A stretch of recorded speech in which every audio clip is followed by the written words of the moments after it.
Hello students, class 10. I hope you all are well and safe at your home and pray from God you all will be healthy. Today onwards I am going to start a chapter Nationalism in Europe. So let us start. The rise of nationalism in Europe. किस तरीके से Europe में देश प्रेम उत्पन्न हुआ, राष्ट्रवाद की भावना पैदा हुई लोगों में. तो basically I have divided the whole chapter in 6 part. First part में फ्रेंच रिवॉल्यूशन हम पढ़ेंगे और किस तरह से जो आइडिया ऑफ नेशंस था, लोगों के मन में एक नेशन का विचार आया और रिवॉल्यूशन स्टार्ट हुआ. दूसरे में इस फ्रेंच रिवॉल्यूशन से यूरोप के और देशों में भी नेशनलिज्म की भावना क्रिएट हुई, वो पढ़ेंगे. देन एज ऑफ रिवॉल्यूशंस कि किस तरह से रिवॉल्यूशन 1830 से 1848 के बीच में हुआ. Making of German and Italy और जर्मन और इटली का निर्माण कैसे हुआ, और visualizing the nation and then nationalism and imperialism.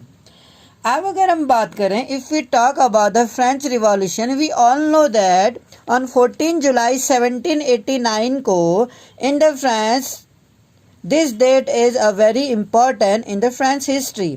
जब वहाँ की जनता फ्रांस के राजा से काफ़ी ऊब चुकी थी, परेशान हो चुकी थी और वो मोनार्की सिस्टम को हटाना चाहती थी और एक डेमोक्रेटिक रूल इस्टेब्लिश करना चाहती थी. डेफिनेटली मोनार्की ने बहुत ज़्यादा एक्सप्लोटेशंस किया, ज़्यादा टैक्स लेवी कर दिए थे, जिस कारण से वहाँ के जो people started agitations against the monarchy and finally France में जनता का शासन हो गया और लोगों को बहुत सारे अधिकार दिए गए जो पीपल ने एंजॉय किया.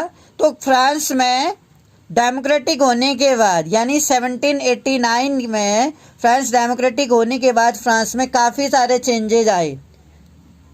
तो वो चेंजेस थे फ्रांस ने डेमोक्रेटिक होने के बाद अपना एक फ्लैग डिक्लेयर किया. That was known as new tricolour flag, जो एक नया तिरंगा झंडा था. एक नेशनल लैंग्वेज स्टैब्लिश कर दी जो कि फ्रेंच थी. अपना एक नेशनल एंथम डिक्लेयर किया जो मार्शलिस्ट था. न्यू ओथ वेर टेकन, नई प्रतिज्ञाएं वहाँ पे ली गई. और इसी तरह जो कॉमन पीपल थे can elected general state. Earlier the people had no right to elect the general state. General state को इलेक्ट करने के राइट नहीं थे लोगों के पास. इंटरनल कस्टम ड्यूटी एबोलाइज, बहुत अपने ही देश में गुड्स को एक जगह से दूसरी जगह भेजने के लिए बहुत सारे कस्टम्स लागू किए जाते थे, टैक्स देना पड़ता था, उसको एबोलाइज किया गया. French army spread the idea of nation, और इस सब में जो फ्रेंच की आर्मी थी, the army played a very important role to spread the idea of nationalism among the people and finally the France became democratic. लेकिन जो France में डेमोक्रेसी थी, 1789 में जब डेमोक्रेसी हुई उसके कुछ 8-10 साल बाद ही वहाँ पर डेमोक्रेसी रही.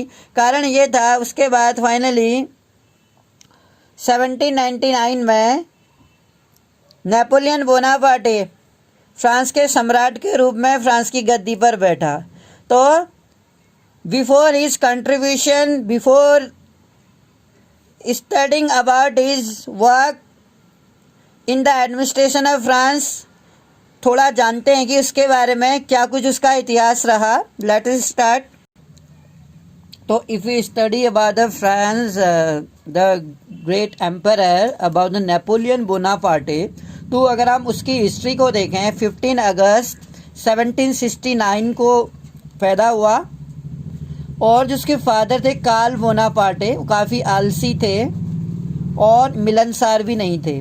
जबकि उसकी माता जी नेपोलियन बोनापार्टे की लिटेजिया, वो सी शोड इंटरेस्ट इन स्टडी में काफ़ी इंटरेस्ट रखती थी वो, और वो चाहती थी जैसे कि वो इंटेलिजेंट थी खुद भी, वो अपने बच्चे नेपोलियन बोनापार्टे को भी पढ़ाना चाहती थी, लेकिन नेपोलियन बोनापार्टे को पढ़ाई में ज़्यादा इंटरेस्ट नहीं था। जैसे कि बहुत सारे स्टूडेंट को पढ़ने में इंटरेस्ट नहीं होता है, नेपोलियन बोनापार्टे भी उनमें से एक था। और नेपोलियन बोनापार्टे 7 भाई बहन थे, यानी कि 4 भाई और 3 बहनें थी। तो बेसिकली जैसे जैसे नेपोलियन बोनापार्टे बड़ा हुआ तो उसको बहुत ज़्यादा उसको काफ़ी इंटरेस्ट था हथियारों के बारे में।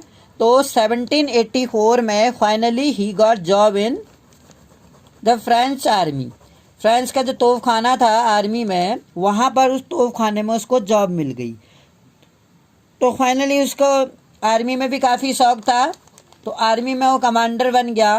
तो 1796 में उसने इटली के कई सारे जो टेरिटरीज थे, स्टेट थे, उन पर कब्जा कर लिया और उन्हें जीत लिया। और इस तरह से फाइनली हम देखते हैं कि फ्रांस में वो काफ़ी पॉपुलर बन गया। The Napoleon Bonaparte became very popular. और इसकी जो लोकप्रियता थी, इतना ज़्यादा लोकप्रिय हो गया कि वहाँ के राजा को इतना डर लग गया नेपोलियन से कि उसने उसे 1798 में इजिप्ट भेज दिया।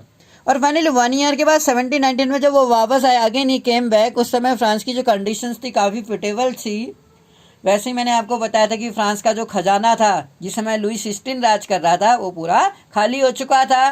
20 की एज में उसे मारिया से, ऑस्ट्रिया की राजकुमार से शादी हो चुकी थी और ऑलरेडी उसके खजाने में ऐसे कोई उसका पास इतना धन था नहीं, तो उसे बहुत ही मुश्किलों का सामना करना पड़ा। और फाइनली फ्रांस की गद्दी को नेपोलियन बोनापार्टे के हाथ में आ गई 1799 में, और इस तरह से उसने नेपोलियन कोड बनाया। 1804 में उसके द्वारा नेपोलियन कोड बनाया गया, जिसे नेपोलियन बोनापार्टे के द्वारा जीते गए जो टेरिटरीज थे उनमें भी समान रूप से लागू किया गया। अब जानेंगे कि वो नेपोलियन कोड आखिर थे क्या। Late us start. 1804 में फ्रांस स्टार्टेड सिविल कोड शुरू किया, जिसके लिए उसके याद भी किया जाता है for is a good administration, अच्छे प्रशासन के लिए। Feudal system in the France after becoming emperor the Napoleon Bonaparte abolish the feudal system. Feudal system में सामंती प्रथा, यानी कि जो रिच पीपल थे या जो हाई स्टेटस वाले थे, हाई क्लास के जो लोग थे, वो लोग क्या करते थे, पुअर पीजेंट्स को ज़मीन दे देते थे और उस ज़मीन के बदले में वो इन किसानों से काम करवाते थे अपने खेतों में। This call A feudal system. और कभी कभी देखा जाता था कि वो किराए पर एज ए रेंट उनको ज़मीन देते थे, तो उनसे बहुत ज़्यादा रेंट वो ले लेते थे और उनको बहुत ज़्यादा एक्सप्लॉइट करते थे। तो इस फ्यूडल सिस्टम, इस सामंती प्रथा को फाइनली क्या कर दिया, एबोलाइज किया गया, सामंती जो प्रथा थी। दूसरा, division of society. As I already taught you कि France society was divided into 3 part, first state, second state and third state. First state में जो क्लर्गीमैन थे और सेकंड स्टेट में जो नोबेल्स लोग थे, जो हाई क्लास के जो लोग थे, उनको बहुत सारे अधिकार प्राप्त थे, उनको टैक्स भी नहीं देना पड़ता था। तो इस तरह के जो डिवीजन ऑफ सोसाइटी था, इसको भी एबोलाइज किया गया bye Napoleon Bonaparte. Third one was serfdom. Serfdom means होता है बंधुआ। जो बंधुआ मजदूरी है, यानी कि किसी को हम दास बना के नहीं रख सकते हैं, गुलाम बना के नहीं रख सकते हैं, बॉन्डेड लेबर के जैसे। इस सर्फडम को एबोलाइज किया गया, जो कि एक बहुत बड़ा कंट्रीब्यूशन था फ्रांस की हिस्ट्री में। नेपोलियन बोनापार्टे का योगदान कह सकते हैं, जिसने बंधुआ मजदूरी को ख़त्म कर दिया, जिसमें दास बना के ले जाते थे। उनकी वर्किंग इन्वायरमेंट अच्छे नहीं थे वहाँ पर, उनसे ज़बरदस्ती काम कराया जाता था और कई बार तो बेगार सिस्टम भी था, जिसमें उनको काम करने के बदले पैसा नहीं दिया जाता। दैट इज़ कॉल्ड बेगार। सर्फडम इज बंधुआ मजदूरी, जिसमें दास बना के रखा जाता था, उसको बंधुआ मजदूरी थी, उसको एबोलिश किया गया। ट्रांसपोर्ट एंड कम्युनिकेशन, हमने देखा कि फ्रांस के अगर हम देखें ट्रांसपोर्टेशन सिस्टम और कम्युनिकेशन सिस्टम को इम्प्रूव किया गया, क्योंकि उनका मानना था नेपोलियन का कि ट्रेड करने के लिए या डेवलपमेंट करने के लिए फ्रांस का ट्रांसपोर्टेशन और टेलीकम्युनिकेशन जो होते हैं वो बहुत ज़्यादा इम्पोर्टेंट रोल निभाते हैं, जो एक नर्वस सिस्टम कह सकते हैं देश के लिए। तो इसमें भी काफ़ी सुधार किया। यातायात और संचार में ट्रेड बैरियर, जो टैक्स लिया जाता था किसी वस्तु के इंपोर्ट करने पर बाहर देश से, उसको इम्प्रूव किया गया, यानी कि उसको हटा दिया गया, हम कह सकते हैं इम्प्रूव किया गया, उसमें सुधार किया गया, लो टैक्स लिया गया। Proper measure unit, it means हम जानते हैं कि हर देश की करेंसी अलग अलग होती है, हर देश का मीजरमेंट जो वेट के आधार पर, हर देश की जो वेट पॉलिसी मीजरमेंट है वो अलग अलग था। तो एक इक्वल मीजरमेंट लागू किया गया फ्रांस में, पूरे देश में, और इक्वल करेंसी लागू की गई, जिससे जो मिडिल क्लास फार्मर्स थे, जो प्रोड्यूसर थे, जो मध्यम वर्गीय उत्पादक जो थे, उन लोगों ने इस तरह की फ्रीडम की, एक देश में एक इक्वल मेजरमेंट और एक इक्वल करेंसी लागू करके उनको बहुत तरह की फ्रीडम मिली, जो उन्होंने काफ़ी इंजॉय करी। प्रॉपर मेजरमेंट यूनिट लागू करके, मेजरमेंट यूनिट में वेट के आधार पर और एक इक्वल करेंसी लागू करके उनको देश में लोगों के लिए काफ़ी हेल्पफुल हुआ। इक्वलिटी बिफोर लॉ, कानून की नज़र में हर व्यक्ति समान होने लगा। अर्लियर ऐसा नहीं था, जो रिच पीपल थे उनको ज़्यादा प्रॉपर्टी के बेस में उनको वोट देने के अधिकार भी थे। तो अब कानून की नज़र में हर किसी को समान नज़रों से देखा जाने लगा। बर्थ प्रिविलेजेज वर एबोलिश, जन्म के आधार पर कुछ लोगों को, जो सामंती लोग थे, जो उच्च वर्ग के थे, जो या राजा के अंडर काम करते थे, उन लोगों को जन्म से ही बहुत सारे अधिकार थे। जन्म से ही उनको ज़मीन दे दी जाती थी और उस ज़मीन पर उनको टैक्स फ्री ज़मीन होती थी। वो चाहे तो अपनी उस ज़मीन को किसी भी पर्पज़ के लिए यूज कर सकते थे। तो जन्म के से ही, यानी उच्च कुल में जन्म लेने से बाय बर्थ ही उनको अधिकार थे। इस सिस्टम को एबोलिश किया गया बाय बर्थ, जो कि बहुत अच्छा कदम था। राइट टू प्रॉपर्टी, हर व्यक्ति को, जो रिच पर्सन था उसे धन अर्जित करने का अधिकार दिया, लेकिन इससे क्या था कि जो धनी थे वो बहुत धनी होते गए और पुअर लोग बहुत पुअर होते गए। ओवरऑल संपत्ति का अधिकार दिया गया। तो इस तरीके से हमने देखा कि जो सिविल कोड था नेपोलियन द्वारा जीते गए टेरिटरीज में भी समान रूप से लागू था, लेकिन वहाँ पर लोगों की जो थी ना, एक हम कह सकते हैं मिलीजुली प्रतिक्रिया थी। जो लोगों का एक रिएक्शन था, the reaction of the people was different in those territory which were own by the Napoleon Bonaparte. तो उसके द्वारा कुछ काम ऐसे थे जो शायद नेगेटिव हम कहेंगे कि सही नहीं थे। उस पॉइंट्स को ज़रा नज़र डालते हैं कि वो क्या थे जो उसके द्वारा किए गए बैड वर्क थे। लेट अस सी।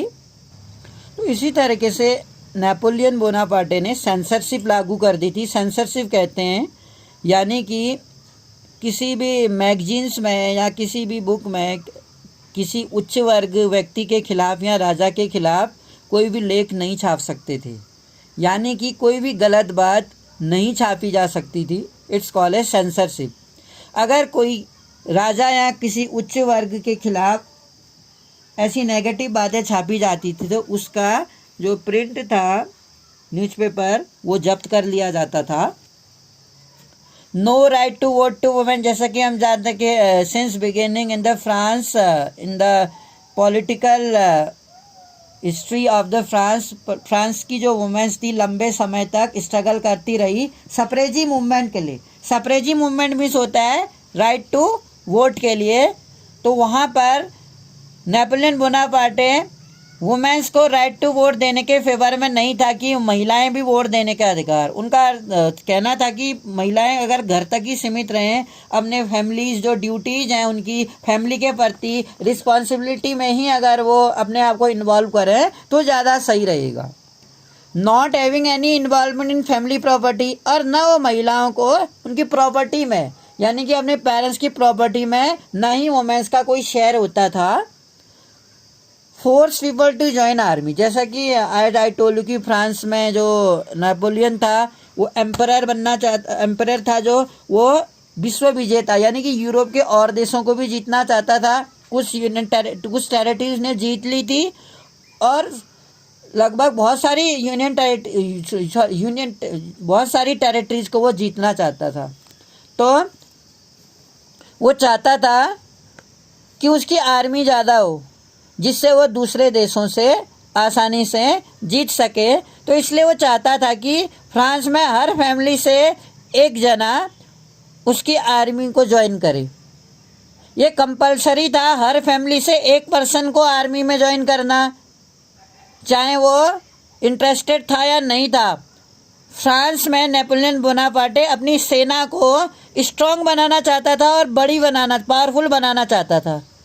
तो इसलिए वो चाहता था कि वो देश या तो अपनी मर्जी से नेपोलियन बोनापार्टे की अधीनता स्वीकार कर ले, फ्रांस की अधीनता स्वीकार करे, या तो वो फ्रांस की नेपोलियन बोनापार्टे की सेना से लड़ाई लड़े। कुछ देश जो कमज़ोर थे, अपने आप को कमज़ोर समझते थे, वो नेपोलियन बोनापार्टे की बिना लड़े ही अधीनता स्वीकार कर लेते थे। तो इस तरीके से नेपोलियन बोनापार्टे ने कई सारे क्षेत्रों को जीत लिया था। अगर हम बात करें 1815 की, 1815 में as we know that battle of Waterloo, यानी कि बैटल ऑफ वाटर, तो 1815 में बैटल ऑफ वाटरलू में नेपोलियन बोनापार्टे की हार हो गई। 1813 की अगर हम इतिहास की बात करें, 1813 में भी हम जानते हैं कि किस तरीके से उसने जो लड़ाई लड़ी थी राइनलैंड में, हम दिखाया गया है उस चित्र को, जब वो कई सारे क्षेत्रों को जो उसने जीता था वो हारता हुआ देखा जा रहा है, और जिसमें उसके बैग से वो लेटर गिर रहे हैं जो वो क्षेत्र उसने जीते थे। ये आपको याद हो, यू विल रिमेम्बर। तो किस तरीके से हम जानते हैं कि PRAV, France, Russia, Persia, Russia, Austria और ब्रिटेन ने वाटरलू के युद्ध में नेपोलियन को हरा दिया और नेपोलियन को सेंट हेलेना द्वीप में भेज दिया, जहाँ 1821 में उसकी मौत हो गई। उसके बाद ट्रीटी ऑफ वियना संधि स्थापित की गई वियना में। 1815 में ट्रीटी ऑफ वियना स्थापित हुई। इस ट्रीटी में ये डिक्लेयर किया गया, जो ऑस्ट्रिया के राजकुमार थे उसमें ये डिक्लेयर किया गया कि पर्शिया, रशिया, ऑस्ट्रिया और ब्रिटेन, इन लोगों ने एक मीटिंग की ऑस्ट्रिया की कैपिटल वियना में कि जो फ्रांस में नेपोलियन बोनापार्टे के द्वारा जीते गए टेरिटरीज थे उनको आज़ाद किया जाएगा, और वो सभी नियमों को जो फ्रांस ने लागू किए थे उनको कैंसिल किया जाएगा, और भविष्य में फ्रांस इस तरह से दूसरी टेरिटरीज को न कैप्चर करे, इसके लिए भी रूल बना दिए गए। तो ट्रीटी ऑफ वियना इतना इम्पोर्टेंट था कि इसके तहत उन्होंने कुछ रूल्स बनाए।